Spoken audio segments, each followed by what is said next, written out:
Buenas tardes, bienvenidos. Muchas gracias por estar aquí y por la estrechez, que no la incomodidad, de este magnífico espacio, de este estupendo salón que nos cede siempre el Hotel Los Helechos, sede de la actividad y entidad colaboradora de los encuentros con el 5º centenario de la primera vuelta al mundo, que, como sabéis, es una acción cultural, un programa que desarrollan conjuntamente la Asociación de Amigos del Libro de las Bibliotecas Luis de Aguilar y el Ayuntamiento de Sanlúcar de Barrameda, y que está intentando desde enero de 2017 acercar la vuelta al mundo a todas aquellas personas interesadas en conocer los avatares, las circunstancias y la historia de la primera circunnavegación del planeta a través de conferencias divulgativas de carácter histórico impartidas por distintos historiadores, distintos especialistas de Sanlúcar y de fuera de Sanlúcar de Barrameda.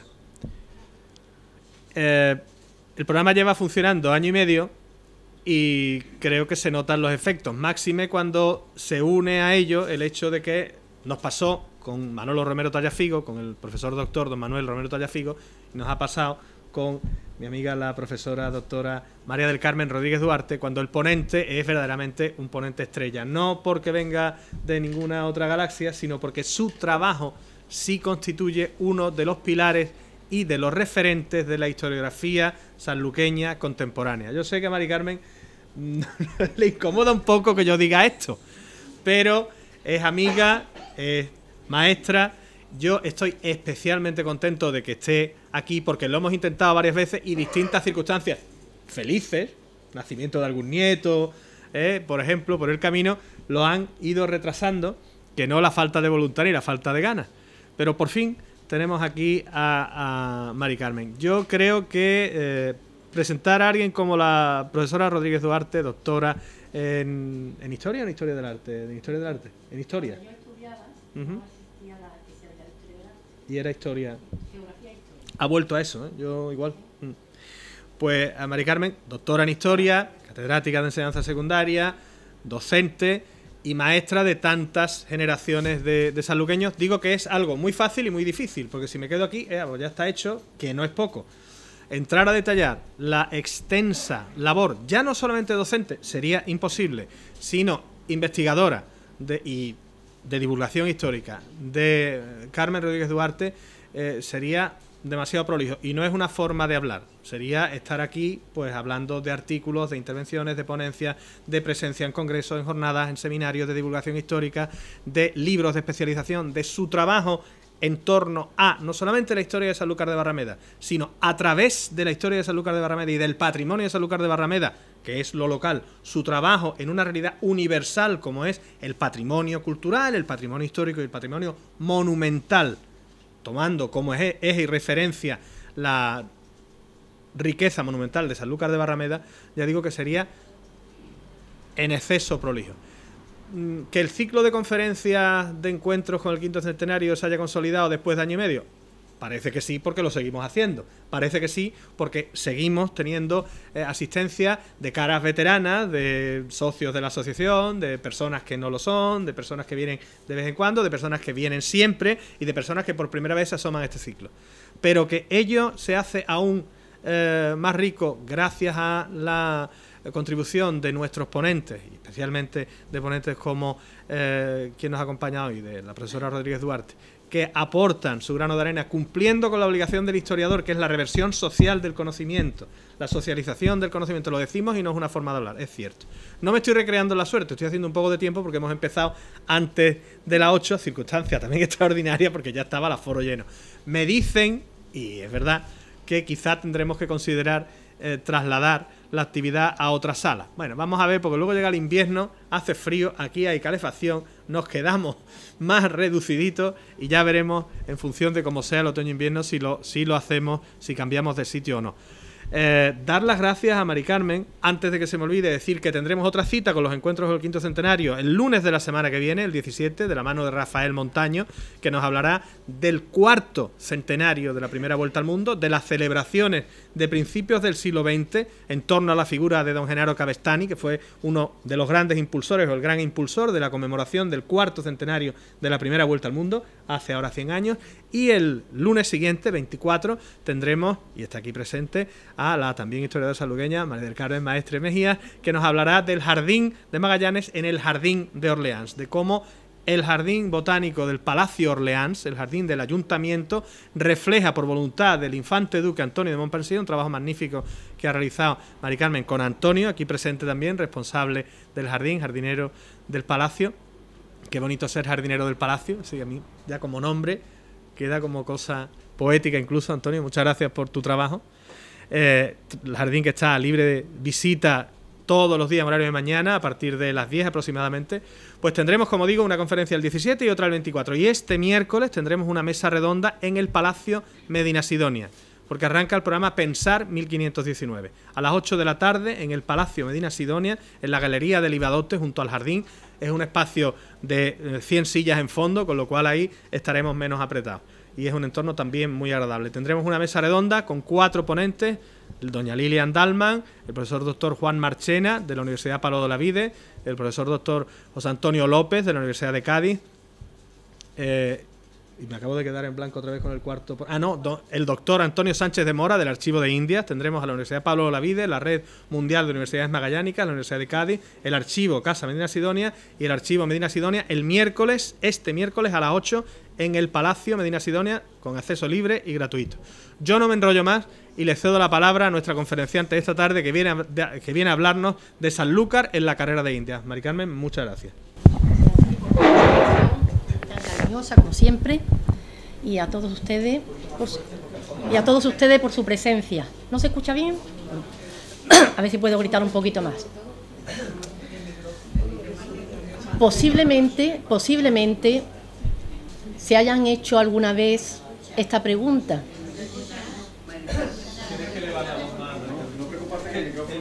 Es que, perdón, es de la tele.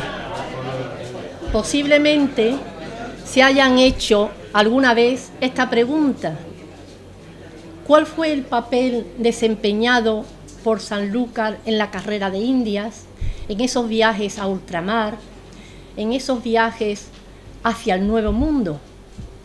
¿Sanlúcar fue una espectadora pasiva o, por el contrario, tuvo un gran protagonismo?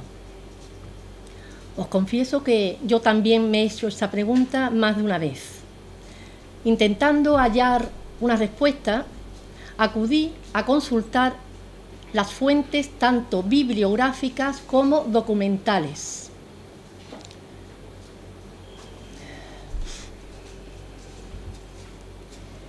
Cuando en el año 1980 me incorporé como profesora en el Instituto Francisco Pacheco, había estado antes en Sevilla y en Jerez, al llegar aquí de nuevo encontré un tesoro.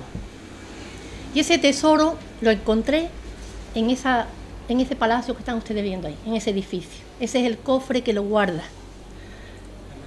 ¿Tú quieres que te pase las diapositivas y hablas de pie? Quizás si te acercas te escuchan un poco mejor. ¿No se escucha bien? No se escucha nada. Vale. Venga. Bien.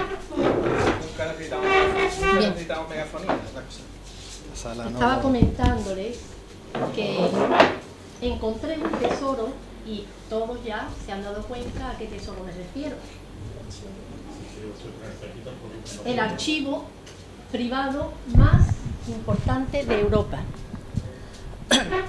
Más de 6.000 legajos, 6.314, y más de 6 millones de documentos. Es algo impresionante. Por muchas vidas que tuviéramos, jamás podríamos acceder a tanta información. Cuando abrimos un legajo, estamos viviendo la información que ese texto, que ese documento nos está aportando. porque esta documentación es una documentación viva. Lo único que necesita es que un investigador se acerque, la lea, la estudie y la saque a la luz. Lo que decía Manolo de la importancia de que no se quede para nosotros, que no seamos egoístas. Disfrutamos trabajando en el archivo, pero lo que descubrimos, lo que estudiamos, hay que darlo, para que los demás, aquellos que les interesen, puedan acceder también. Sí. Me siento obligada moralmente, cuando estoy hablando del archivo, siempre a reconocer públicamente la labor de la persona que estuvo dedicando su vida a estudiar, catalogar y conservar este impresionante legado, este impresionante tesoro. Doña Luisa Isabel Álvarez de Toledo, la 21 duquesa de Medinasidonia.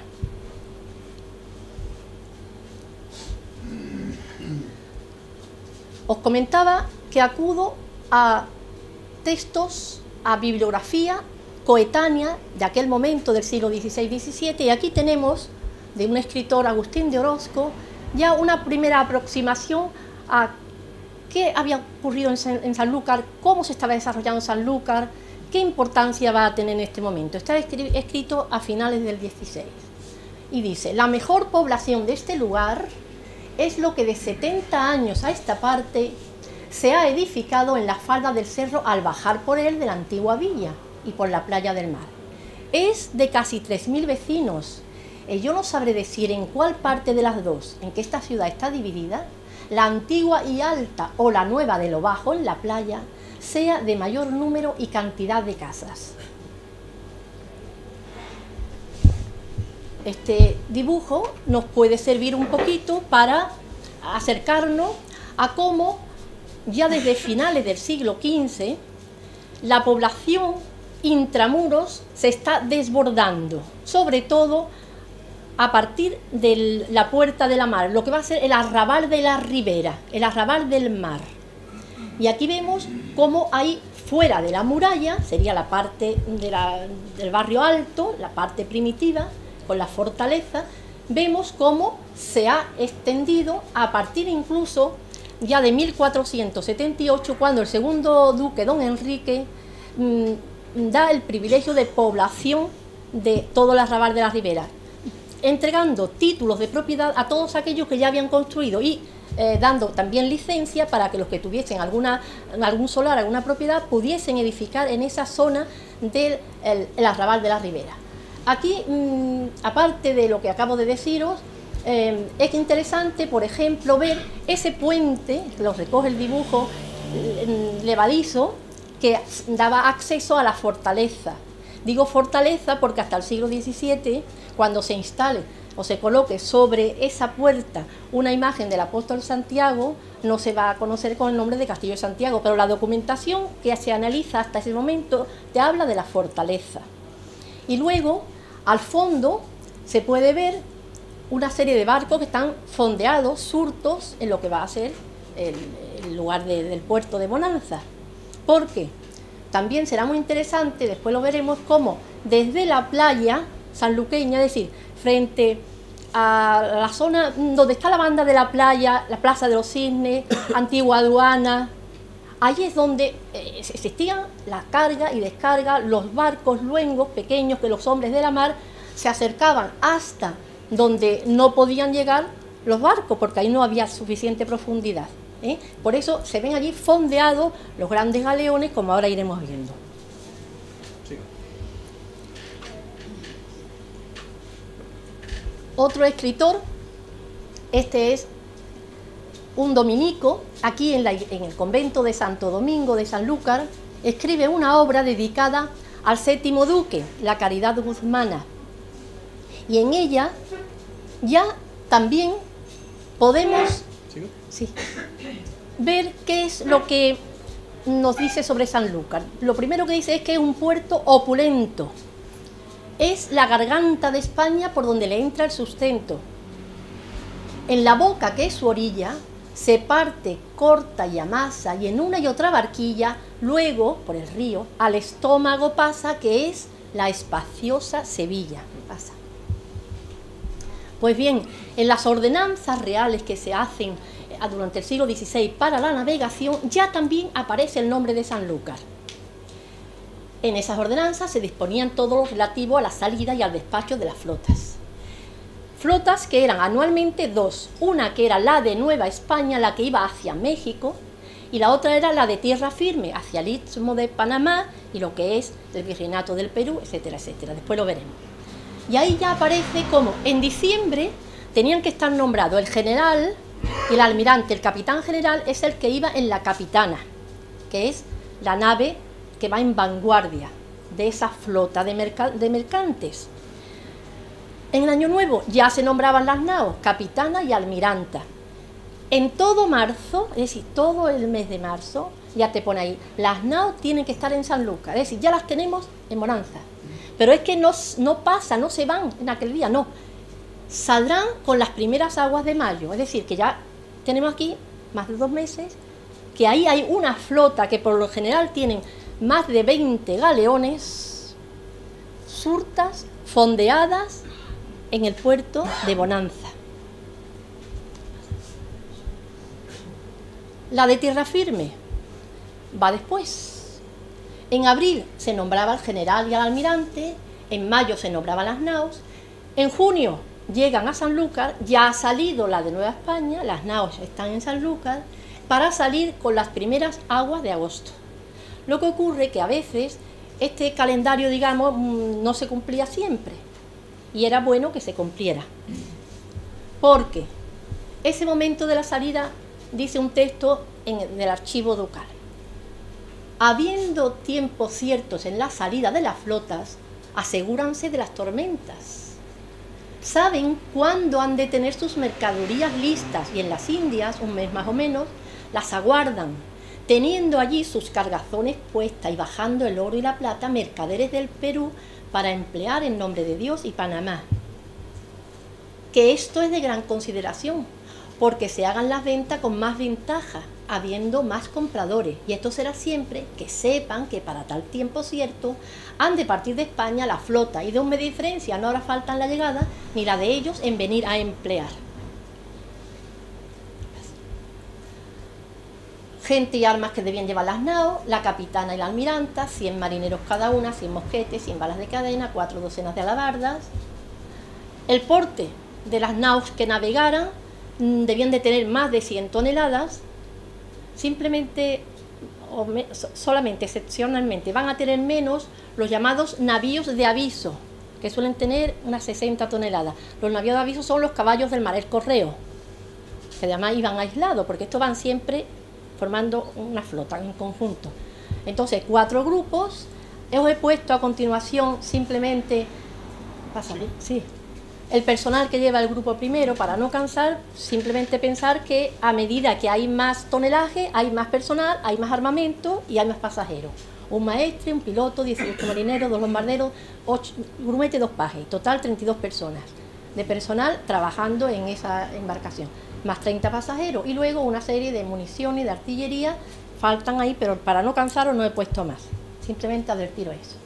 Bueno, aquí también el Archivo General de India, otra mención a Sanlúcar. Ayer, la carta del 29 de agosto de 1535, ayer, 28 del presente, supimos cómo era venida a Sanlúcar la nao capitana en que pasó Hernando Pizarro al nombre de Dios, y dice que lo dejó partido de Panamá para el Perú.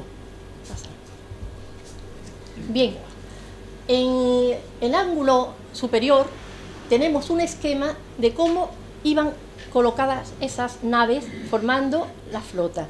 He dicho antes que tenían que, se llama en conserva.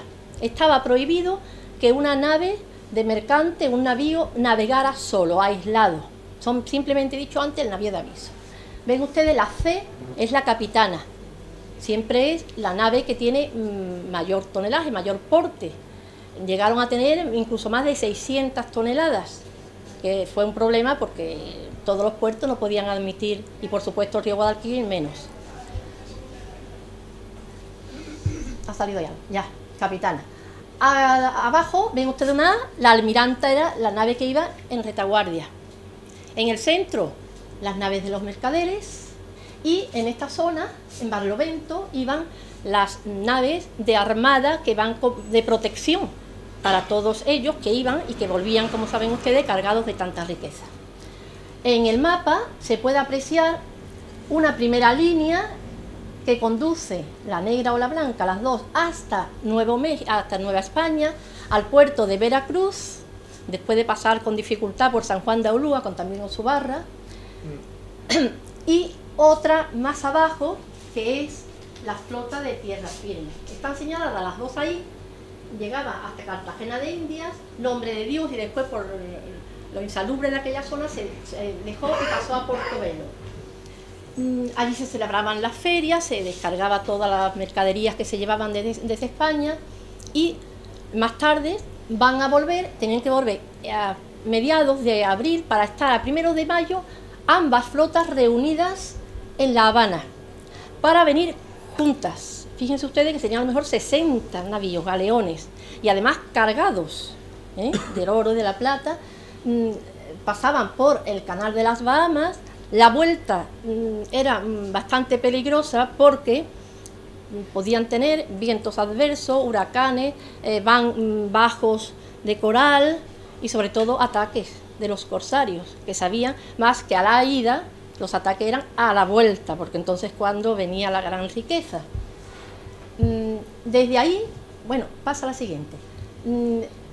Los galeones se dirigían hacia las islas de los Azores, y en la isla tercera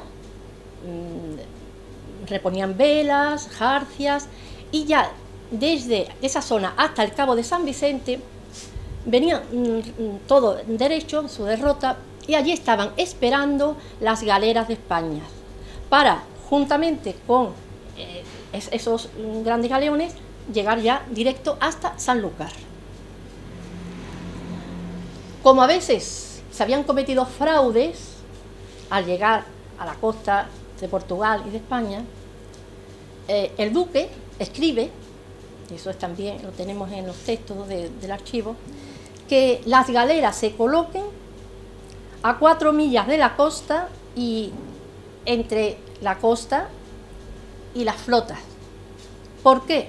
Porque así se evitaba que un familiar o cualquier otro en una chalupa, en un barco pequeño, se acercara para ver cómo vienen sus familiares y tal, y ahí se descargaba y se hacía el contrabando.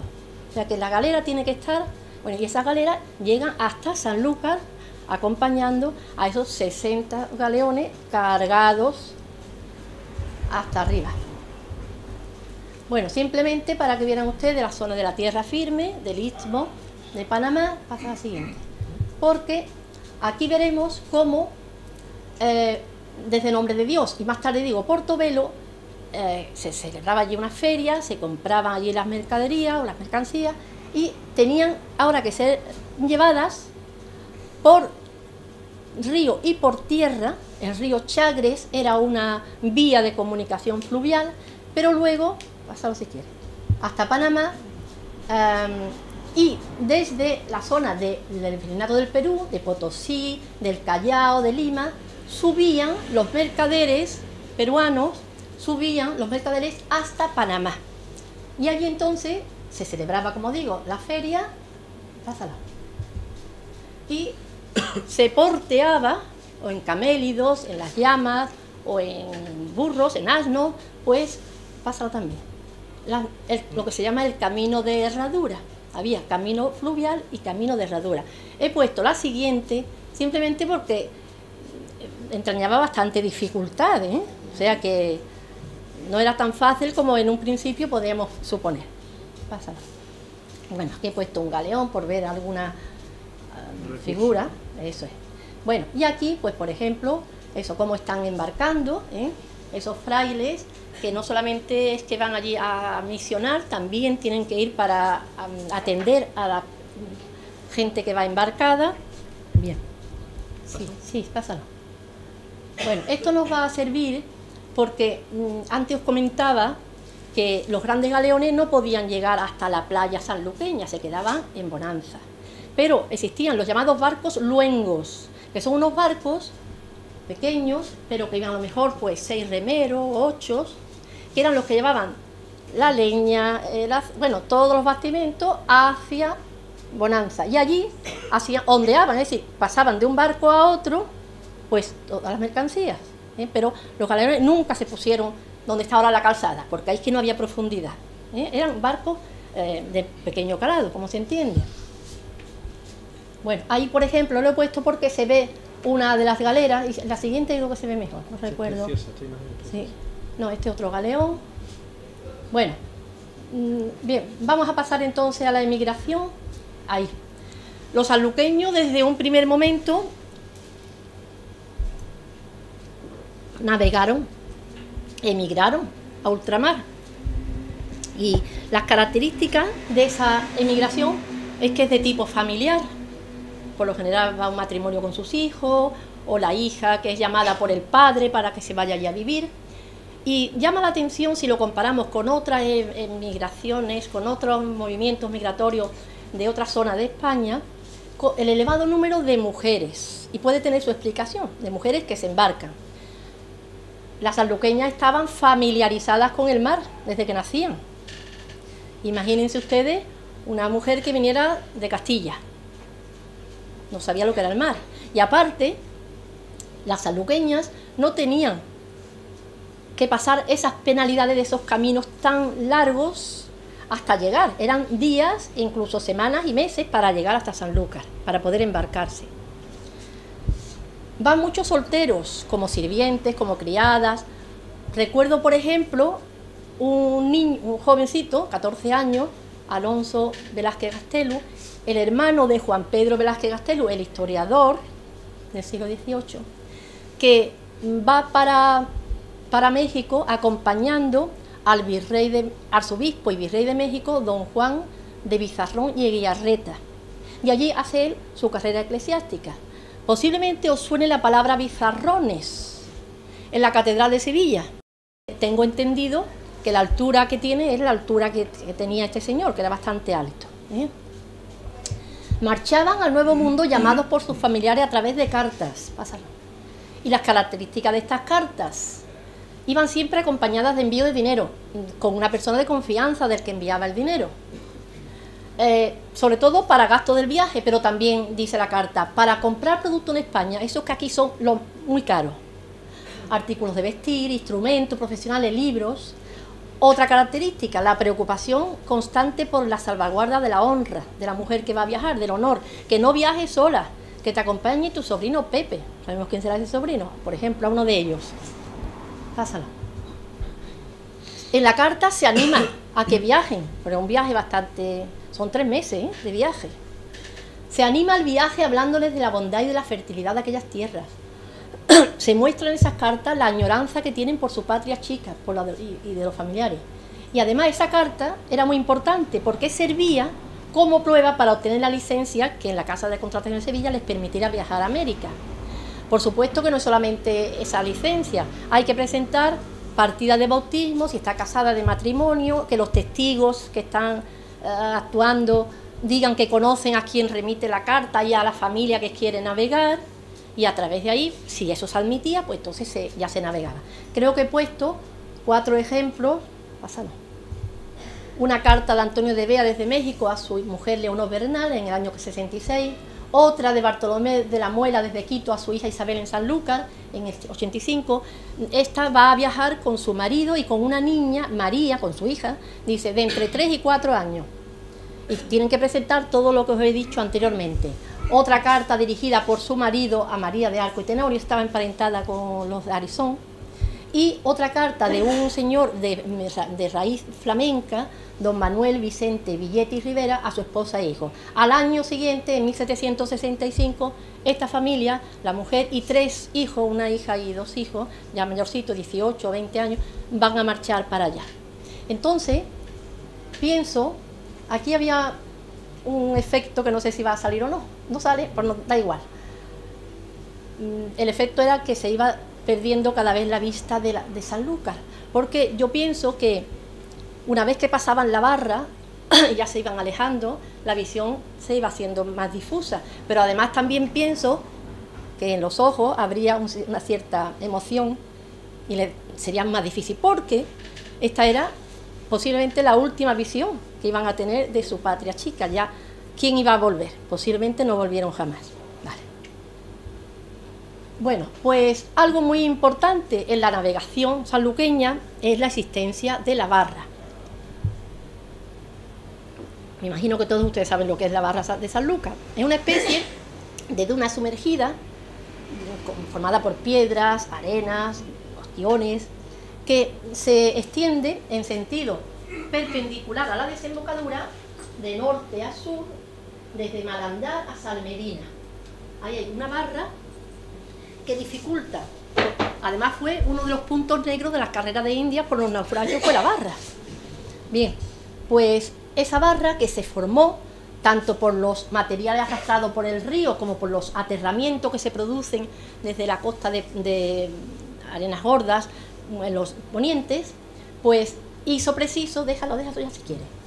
Bueno, simplemente iba a decir que hay, para terminar ese momento, que hay una serie de bajos que hace dificilísimo el pasar por esa barra sin peligro. Ahora mismo es muy fácil porque tenemos un canal muy señalizado, pero entonces no. Entonces, bueno, muchísimos nombres: Juan Pul, Malandar, Pavonera, hay muchos, Salmedina, Pier de Anzuelos, y era importante para poder pasar que hubiera un grupo de marineros versados que conocieran, ¿verdad?, los llamados pilotos de la barra. En el título 22 de las ordenanzas ducales lo dedica a ese tema, de los pilotos de la barra, barqueros, hombres de la mar y orden que han de guardar entre ellos. Es también del archivo ducal, archivo general de la Fundación Casa, Medina Sidonia. Estos pilotos pasaban un examen ante el alcalde de la mar y de 4 diputados que nombraba el duque. Este alcalde de la mar, os lo he anotado aquí, tenía una serie de competencias sobre lo que era la ribera, sobre, por ejemplo, los pleitos, los enfrentamientos, los conflictos que podrían darse en los fletes entre mercaderes, maestres, marineros.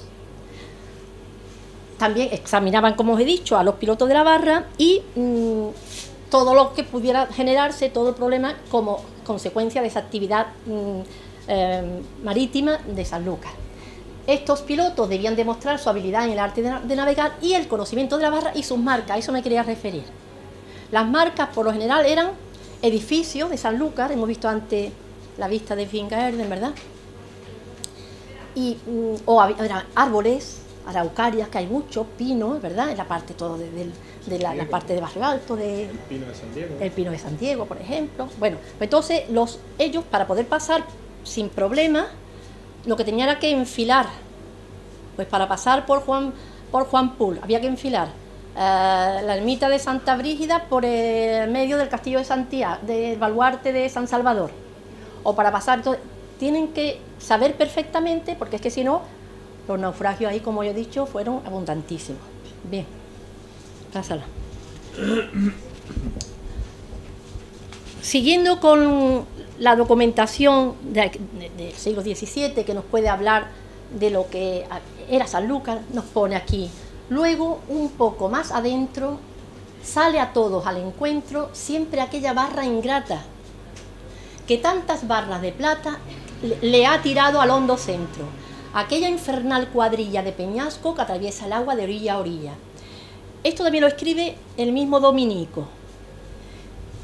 Es decir, ya aquí estamos viendo una faceta de esa barra, un carácter peligroso, pero es que tiene otra. Dice, es su defensa, o sea, protectora para la ciudad. Y así, Sanlúcar siempre ha estimado esta barra puesta allí más que cuanto le ha enviado el Cerro de Potosí. Y ahora os he puesto aquí una vista del Cerro de Potosí, porque fíjense ustedes que están comparando la importancia de esa barra, lo que vale la barra para la protección de Sanlúcar, la está comparando con lo que valen las barras de plata que vienen desde Potosí, el centro minero argentífero más importante. Pásalo, por favor. Pasa a la siguiente. Y esta es una figura de la Pachamama o Madre Tierra. Es una deidad adorada por los incas y es una deidad femenina adorada en todos los Andes, es andina. Y es muy curiosa porque ya con la conquista y con la cristianización se identifica con la Virgen María y es la famosa Virgen del Cerro. Fíjense ustedes que está enmarcada dentro del Cerro de Potosí, ¿eh? Bueno, aquí no se ve el cuadro perfecto, pero es una virgen protectora de la agricultura, de los ganados, de la fertilidad. Se le hacen muchas ofrendas y todavía pues sigue el culto, ¿verdad? Y aquí tenemos, por ejemplo, pues a Carlos V, el Papa Pablo III, bueno, una serie de personajes, pero sobre todo cómo se incluye esa virgen en ese cerro, ¿eh? Dale. Bien, bueno, aquí os he sacado nada más que algunos nombres de pilotos de la barra. Esto tuve la ocasión de verlo cuando en 1645 Sanlúcar es arrebatada por la corona, se le obliga a don Gaspar, al noveno duque, a hacer una relación para ver qué cantidad de población tiene Sanlúcar. Curiosamente, para dar otras poblaciones con una población semejante. Y ahí es lo que decimos siempre, que si don Gaspar efectivamente fue un traidor a su rey, pues le hubiera pasado igual que le pasó a su primo, que le cortaron la cabeza, el marqués de Ayamonte. Sin embargo, a él no. Se le va a dar, Tudela de Duero, en Valladolid, y Becerril de Campo, en Palencia, con una población semejante a la que tenía Sanlúcar. Bien, ahí tenemos algunas de las calles. Bien, pilotos de la barra, pasa un momentito, porque ahora vamos a ver pilotos de las carreras de India, que son otros distintos. Estos pilotos pues tenían que hacer un examen en la Casa de la Contratación de Sevilla, ante el piloto mayor, ante 2 cosmógrafos, unos pilotos que tuviesen más de 6 años de experiencia de navegación y un juez oficial de la casa. El examen podía ser o para conducir las naves a Nueva España o para tierra firme, o para ambas. Si había aprobado ya un examen para Nueva España y estaba puesto, podía hacer el examen para tierra firme. Y había 3 categorías: de más dificultad el examen a menos, examinados, aprobados o acompañados, que eran los que siempre iban con alguien, como en práctica, digamos, con otro piloto. Pásalo.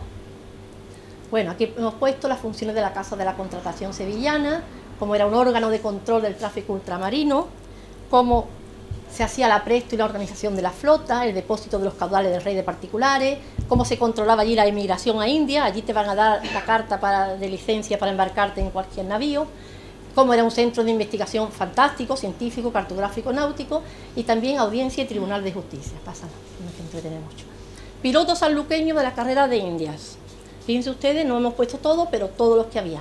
Y ya ven ustedes, examinado para tierra firme, el primero, Marcos de la Cruz. Bueno, pues se presenta a examen en el año 1601 para Nueva España.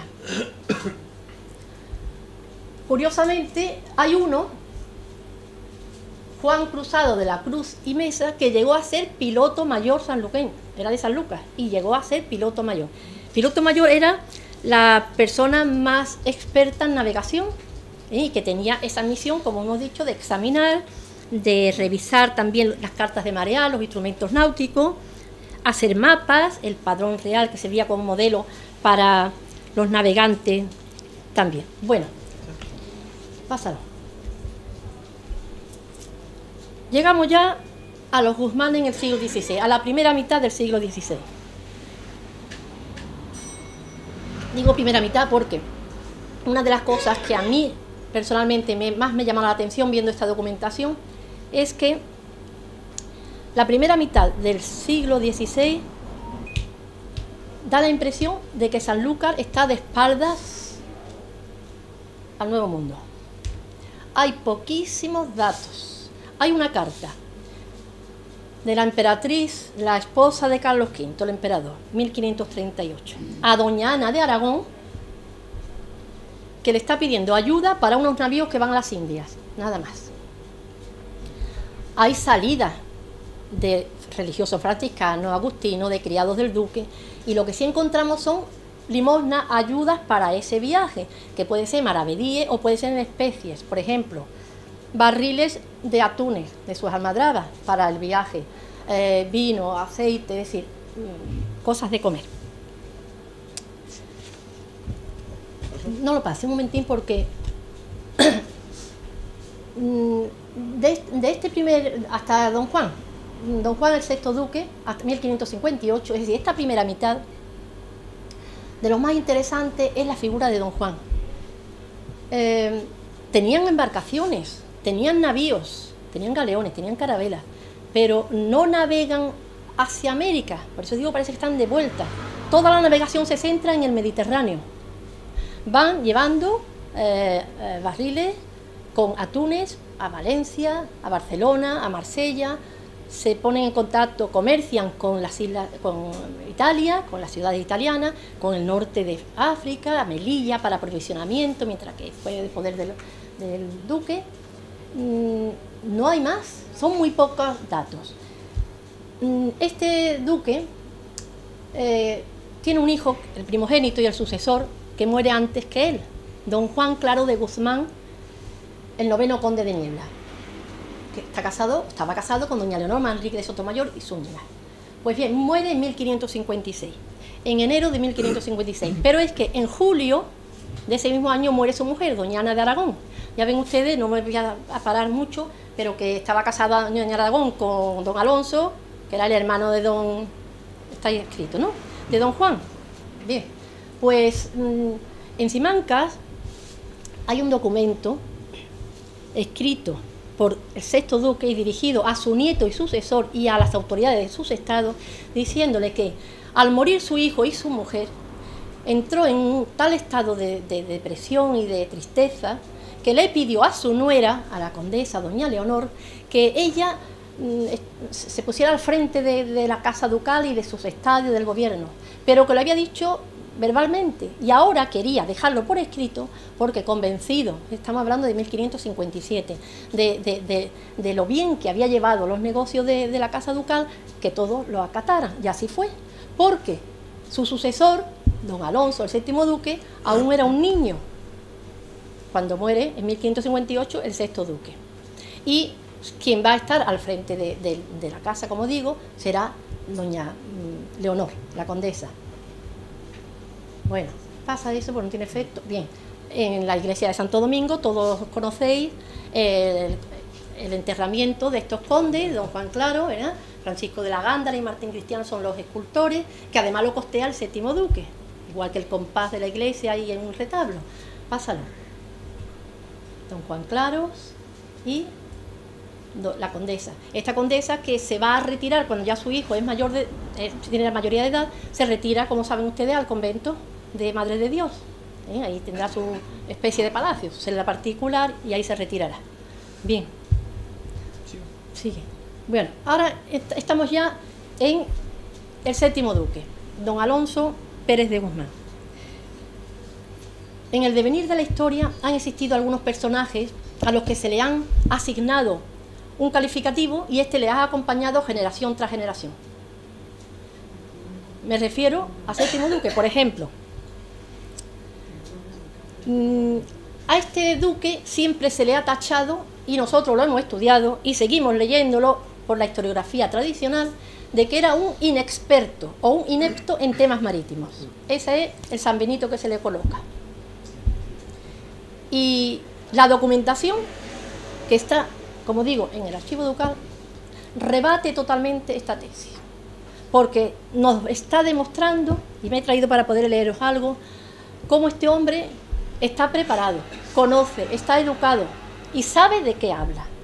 Y el rey, Felipe II, va a tener en él, pues, a la persona de mayor confianza para todo el despacho de las flotas. Sí. Su abuelo le procuró los mejores maestros venidos de la corte, de Valladolid, de retórica, de gramática, de musical, todo. Pero además, para adquirir conocimientos náuticos, contó nada más y nada menos que con Pedro de Medina, cosmógrafo, geógrafo, astrónomo, catedrático, examinador en la Casa de la Contratación de Sevilla. Estuve viviendo en el Palacio durante muchos años. Y es además el autor del primer tratado, 1545, que se hace sobre navegación. Esa fue la persona que estuvo enseñando a ese niño. Don Juan era un gran erasmista, pensaba que la cultura y la enseñanza era fundamental para la formación y el desarrollo de las personas y procuró que este niño se educara. Sí. Bien, ahí os iba a leer a lo mejor alguna cosa. Mirad, en esa correspondencia entre Felipe II, son cartas, ¿verdad? Por eso decía, te metes en ese legajo y tú estás ahí. No eres protagonista, pero estamos en primera fila, viendo lo que está ocurriendo. Por ejemplo, dice el rey, o el rey recuerda a los generales de la flota la necesidad de obedecer lo que don Alonso dispusiera. Hay una real cédula dirigida a un general de la flota Nueva España que dice, para que obedezcáis al duque en todo, al general. Hay una real disposición, una carta del Consejo de India al presidente de la Casa de la Contratación y dice, para que acuda al duque de Medina-Sidonia en todo lo tocante al despacho de las flotas. Hay una carta en Trujillo, en 13 de marzo de 1583, donde el rey le dice al duque, he visto los apuntamientos, lo que me has dicho, que vos habéis enviado, y lo que parece que se debe proveer y ordenar tocante a las Indias, y las respuestas que dais a lo que se os preguntó. He holgado de tenerla tan particular de todo, y estoy muy cierto del celo con que me advertí de lo que pase, del remedio que conviene poner. El 20 de marzo, duque primo, el poner primo es cercanía al rey y gente importante, no que fuera su primo. Vuestras cartas del 20 de marzo y 2 del presente he recibido. Os doy muchas gracias por el cuidado que tenéis de advertirme de lo que pasa en el despacho de la flota y de lo que se os ocurre que se debe proveer. Otra. He holgado mucho con vuestro aviso de haber comenzado ya a salir la flota de Nueva España y de lo que ha aprovechado que vos estéis ahí. Y en otra carta escrita en Lisboa, el rey le agradece el cuidado con que estaba en la defensa del Algarve para la seguridad de la flota, como os decía antes. Entonces, el duque pasa, es el que está al frente del despacho de las flotas. Y fijaros que he dicho 1583, 1581, es decir, todavía no es capitán general del mar Océano, hasta 1588, cuando el marqués de Santa Cruz muera y le toque a él estar al frente de la famosa Armada Invencible. Todavía no, pero ya está haciendo las veces de la primera persona en cuanto a los despachos de la flota. Dice el rey, por tener tanta experiencia de las cosas de esta calidad, dará gran calor a que se haga brevemente el despacho de la flota de tierra firme. He acordado, dice el rey, encargar la superintendencia de este despacho al duque, proveyendo y ordenando lo que le pareciere, y que el general y el almirante, los demás oficiales y el tesorero don Francisco Tello, de la Casa de la Contratación, se vayan luego a Sanlúcar, y todos tendréis con el duque la buena correspondencia que es razón.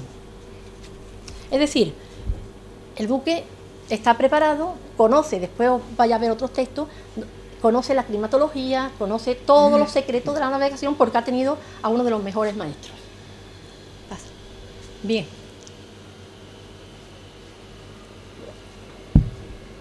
En el año 1581, ya hacía creo que unos 60 años del descubrimiento del estrecho, ante los ataques continuos de los ingleses en la zona de América, pues el rey le encarga a Medina-Sidonia, al duque, que organice una expedición para poblar el estrecho de Magallanes.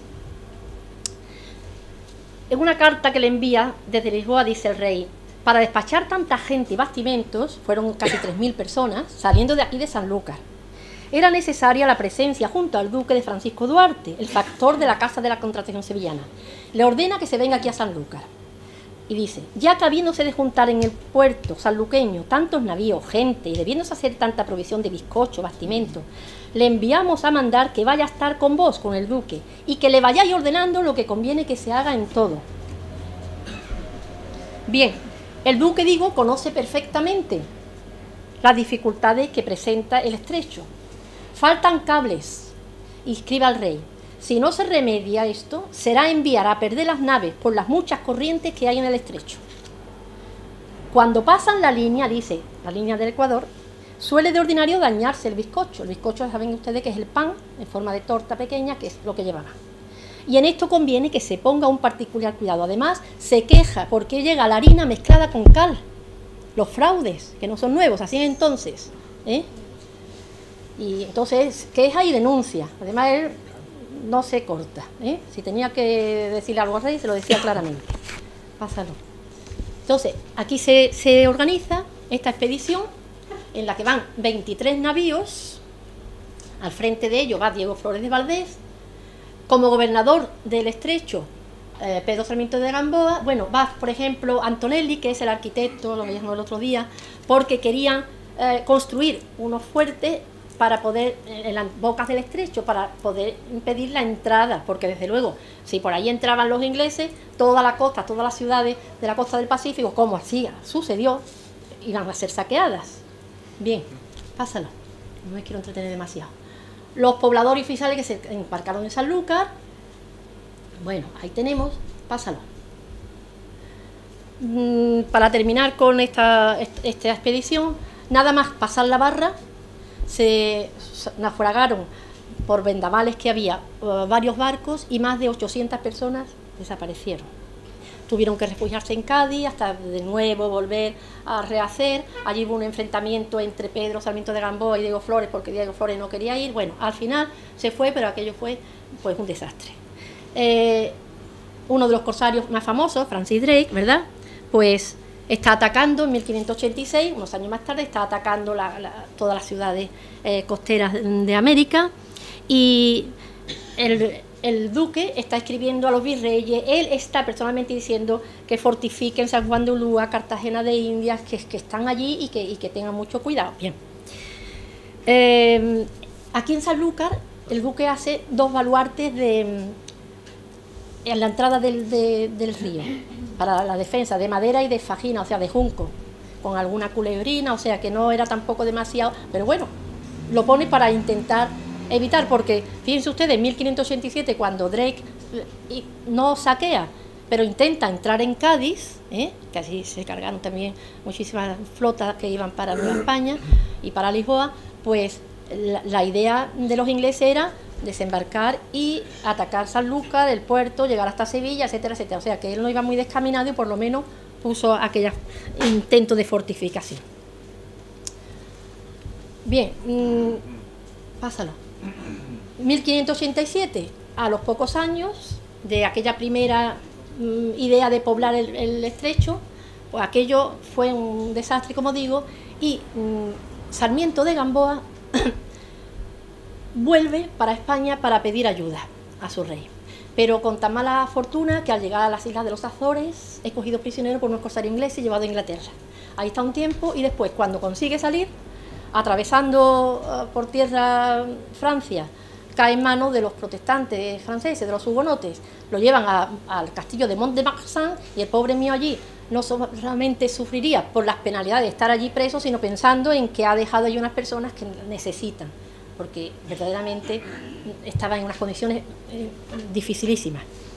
Entonces el rey, en este momento, lo que pide es al virrey de Perú y al duque de Medina Sidonia que envíen ambos 2 barcos para ayudar a esta población.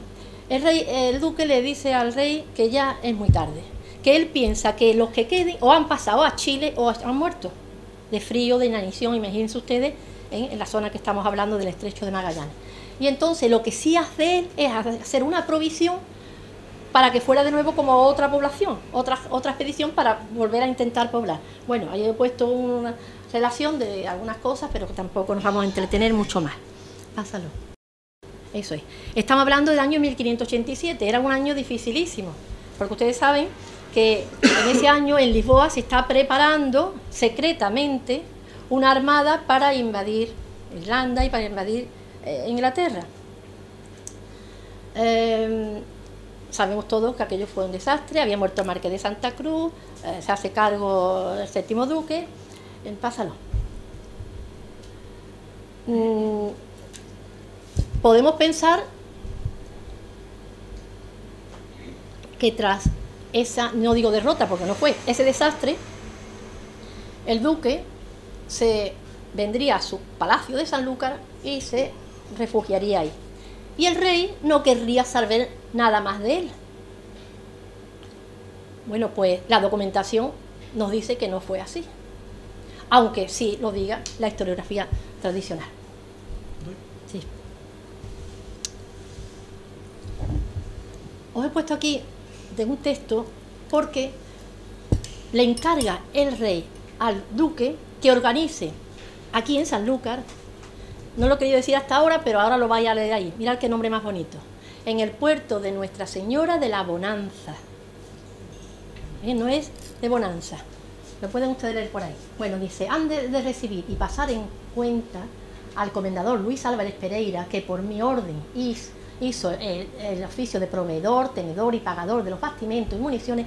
Esto es una expedición para llevar al virrey, al recién nombrado virrey de Nuevo México, don Luis de Velasco, y también, a ver, ¿dónde está?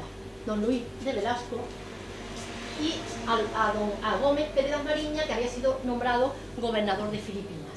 Y van a salir, como ahí tenéis, en el puerto de Nuestra Señora de la Bonanza, escrito con V porque la ortografía saben ustedes que entonces nos regía. Bueno, y aquí habla, es una serie, esta es una información exhaustiva, en que a veces cuando se está viendo, pero más y más y más. Bueno,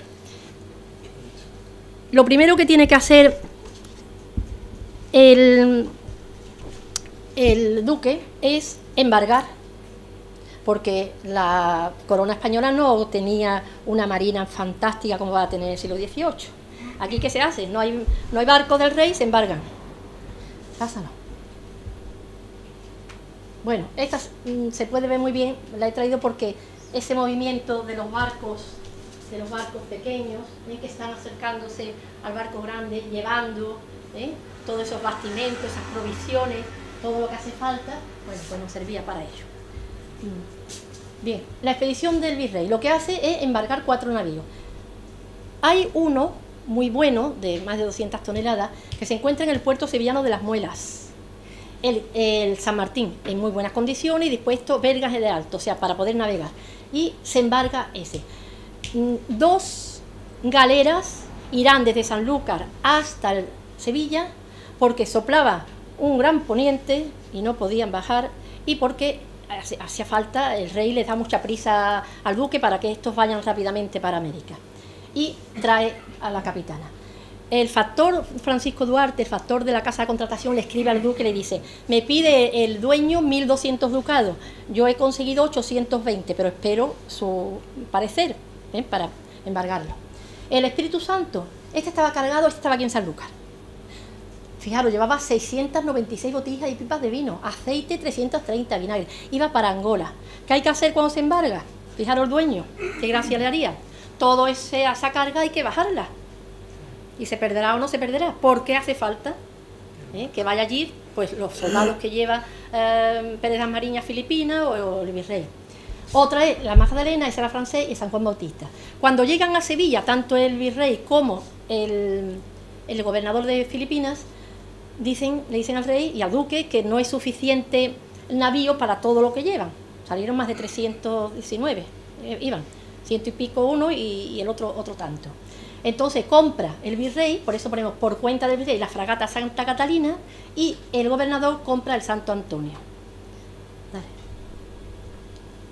Bueno, simplemente, como he dicho antes, que iban unas galeras hasta Sevilla, al puerto de Las Muelas, y claro, no he dicho que van para traerlos remolcándolos, porque el viento no le era favorable para poder bajar. Pasa. Sí, también. Bueno, ahí también se ve muy bien esos barcos luengos, ¿verdad? Esos barcos pequeños que van a llevar todas las provisiones, y en el documento se detalla minuciosamente todos los bastimentos. Por ejemplo, las provisiones, simplemente os voy a decir. El bizcocho se trae del puerto de Santa María, tiene tradición harinera. Podía ser bizcocho ordinario o bizcocho blanco, que era más caro y era para los enfermos y para las personas más importantes. El vino de Jerez, dice, de la cosecha del año anterior, de 1588. Tocino de Ronda, dice, tocino con sus jamones, o sea que los tocinos eran más importantes que el jamón. Quesos de Flandes, los quesos de Flandes, a muchos comerciantes. El atún de las almadrabas, habas, garbanzo de Vejer, aceite, vinagres, arroz de Valencia, sal de la salina de Sanlúcar, carretadas de leña, esteras, maderas para cubrir los pañoles del bizcocho. Entre las municiones, papel y engrudo para hacer cartucho, pólvora, plomo en plancha para las balas, balas de cadena, porque esas rompían muy bien las velas. Bueno, muchísimas cosas. Llévate un estandarte con las armas del rey pintadas, se toma asiento a toda la tripulación y simplemente os iba a decir que este asiento que se está tomando en Bonanza permite conocer los nombres, edades, lugares de procedencia de todos los embarcados. Es exhaustivo. Se hace una detallada descripción física de cada uno de ellos. Este fulanito, de tal sitio, de sus padres, hijo de tal, mediano de cuerpo, barba taíña, barbiponiente, con el rostro hoyoso de viruelas, con una señal de herida en medio de la frente, o un lunar en el carrillo derecho, con la falta, no eran los dedos, de 3 dientes, es decir, te lo describe el documento de identidad, entonces no había, pero todo, por eso digo que es exhaustivo, toda la información. Los lugares de procedencia de toda España, Galicia, Guipúzcoa, Asturias, Castilla, Tenerife, Huelva, Cádiz, de Sanlúcar se embarcan 18. Y también de otros países, como de Italia, de Génova, Mesina, de Palermo, de Dinamarca, de Sonde, de Alemania, Danzig, Steti y Edam. Bueno. Pasa. Porque aquí es una de las personas que van, pero como no se ve muy claro, pues prefiero pasarlo. Aquí tenemos la firma del duque de Medina Sidonia, el 7º duque. Pasa. Bueno, aquí hay, por ejemplo, un capitán general de la flota de Armada de Nueva España que recibió unos pliegos, ya no me quería detener más, pero en esas embarcaciones también iban los despachos, los pliegos con la correspondencia para las autoridades americanas. Por parte de, dice, mercader del Patache de recibí de Martín de Baeza, el Patache se llamaba Nuestra Señora de Belén, un pliego de su majestad, el cual recibí el martes 16 días del mes de julio, y la orden del duque de Medina Sidonia, y en fe de ello yo lo firmé en La Habana, Tata Antonio Navarro, que era el capitán general. Pues esto, por lo general, iban en navíos de aviso, o bien en algún galeón, pero siempre al tanto del capitán o del almirante. Eran cosas muy secretas y muy importantes, a lo mejor lo que enviaban. Pásalo. Bueno, pues entonces, ya para no cansaros más, voy a deciros simplemente que el día 18 de septiembre, habían tardado muy poco, estaban en agosto organizando todo, al amanecer la expedición sale rumbo a su destino, a Nueva España.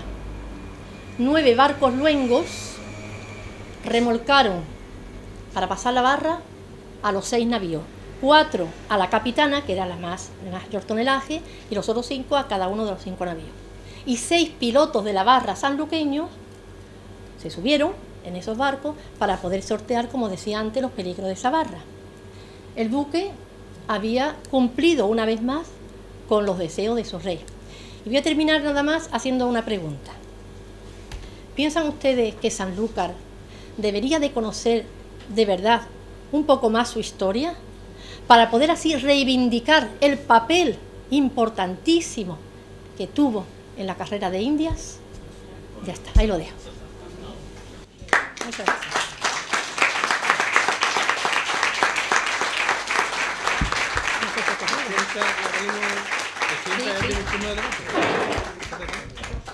Pues muchas gracias de nuevo. Y ahora, como hacemos siempre con todos los conferenciantes, ya que tenemos aquí a Carmen, si alguien quiere empezar el turno de palabra y hacer alguna pregunta, alguna consulta o algún comentario de lo que hemos escuchado acerca del papel de Sanlúcar de Barrameda, ya no solamente en la circunnavegación, sino en toda la carrera de Indias y en toda la economía mundo de los siglos XVI, XVII, incluso XVIII. ¿Alguien se anima? ¿Carmen? Yo en principio felicitar a Mari Carmen, me ha llamado mucho la atención el aspecto que señalaste con las mujeres de Sanlúcar, Más fuerte, Carmen. que habían marchado muchas a los años, digamos, los reinatos, porque la verdad cuando tú analizas la independencia de diferentes reinatos, el criollismo se destaca por el mestizaje, por el complejo que tenían de no ser 100% blanco.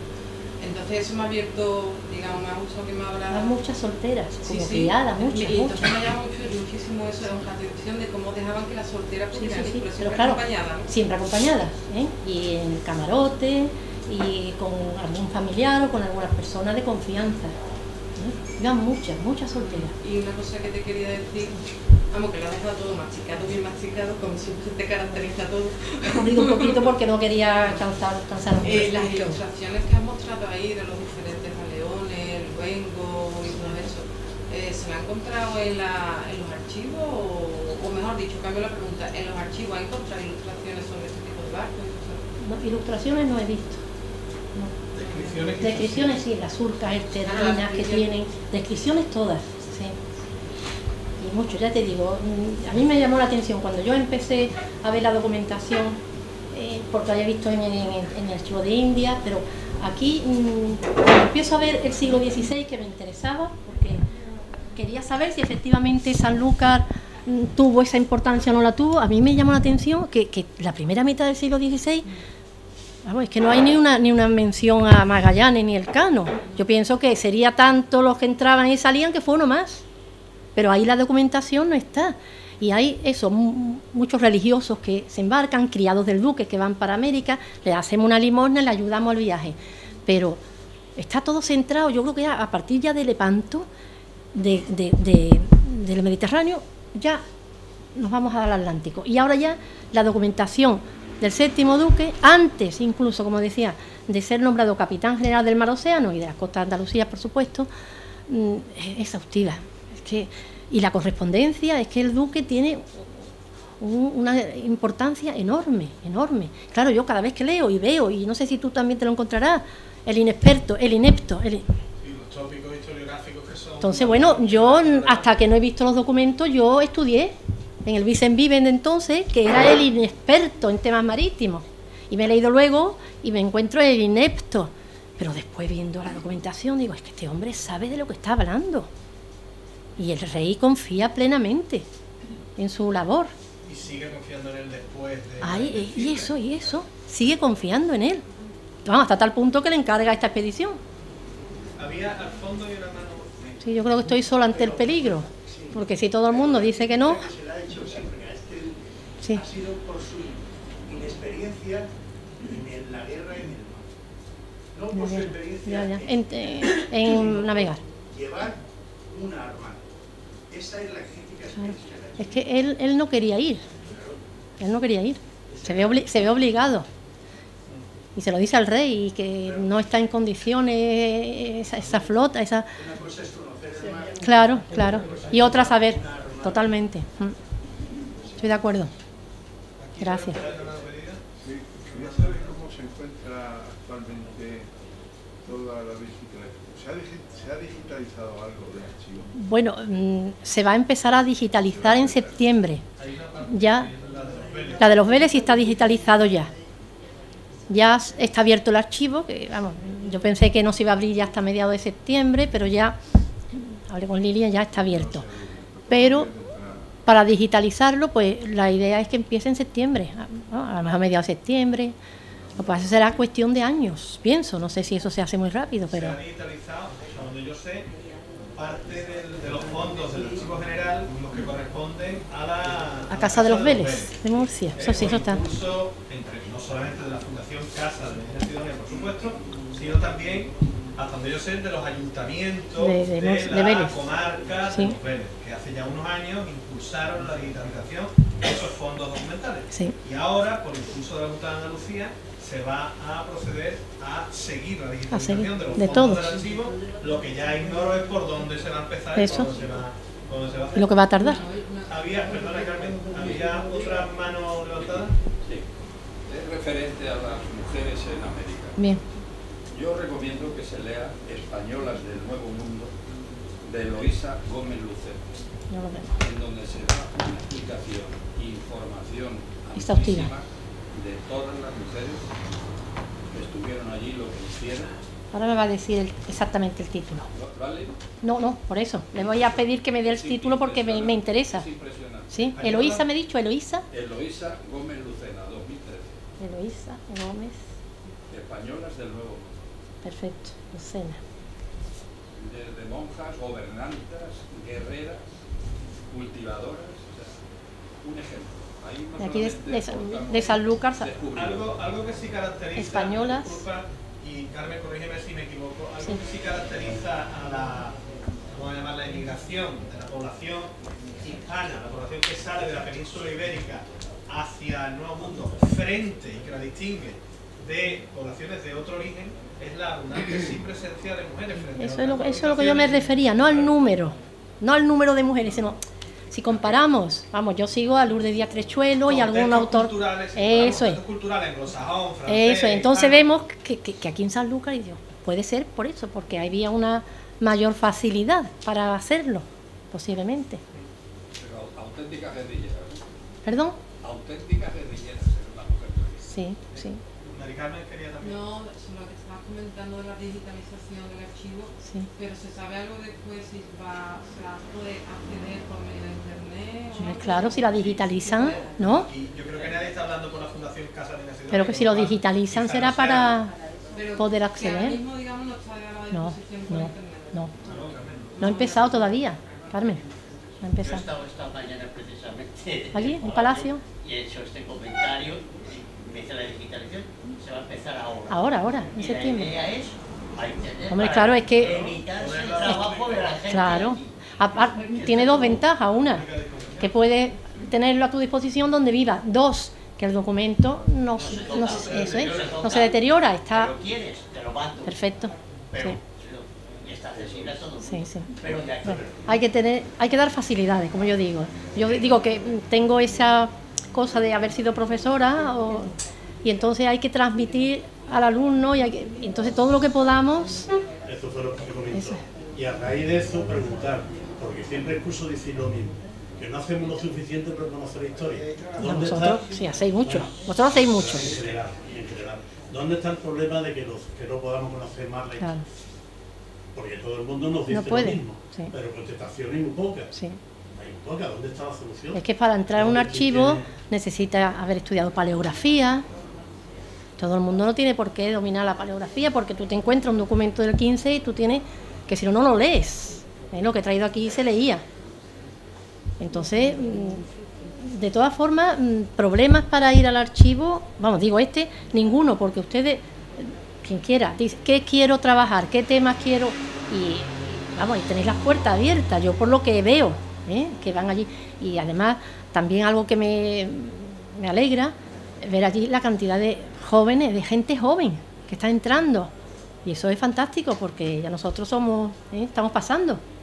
Pero que continúe ese interés por la gente joven, mucha gente de Sanlúcar queriendo saber más de su historia, eso es fantástico. Pero en los colegios también se tenía que fomentar. Sí. Mira, yo bueno, ellas lo saben que son compañeras mías, cada vez que daba clase de historia yo aprovechaba, estoy explicando tal tema, y ahí introducía lo que correspondía a Sanlúcar. Y era muy poquito, pero bueno, algo. Yo creo que claro que es una labor de mucho tiempo y en los colegios se debía de... Ahora se está trabajando, que eso es muy importante. Había pocos maestros de Sanlúcar. Casi todos eran de otras partes que a lo Sí. mejor no conocían. Eso, claro, también.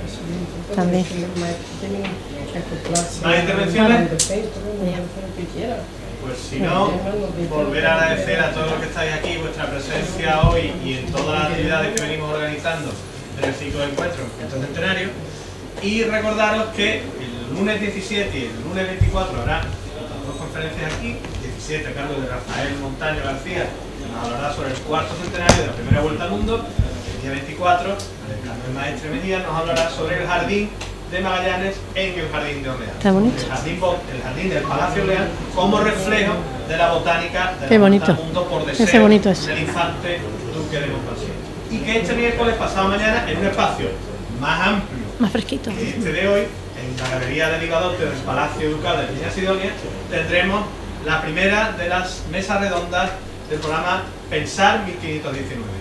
El programa de 3 mesas redondas, la primera será este miércoles, la siguiente será el jueves día 20 y la tercera ya será a fin de mes, a finales de este mes, en el que 4 especialistas hablarán sobre la vuelta al mundo y el impacto de la vuelta al mundo en la historia global de la humanidad y en Sanlúcar de Barrameda. Esta primera, como digo, traerá a representantes de la Universidad Pablo Olavide y la Red Mundial de Universidades Magallánicas, la Universidad de Cádiz, el Archivo General de Indias y el Archivo General de la Fundación Casa de Medina Sidonia, que se centrarán en el impacto de la primera circunnavegación y de las navegaciones oceánicas en la evolución general de la historia de la humanidad. Y eso será, como digo, este miércoles, pasado mañana, a las 8 de la tarde, en la Galería de Riva 12 del Palacio Ducal de Medina Sidonia. Acceso libre y gratuito hasta completar aforo. De nuevo, muchas gracias y hasta el miércoles.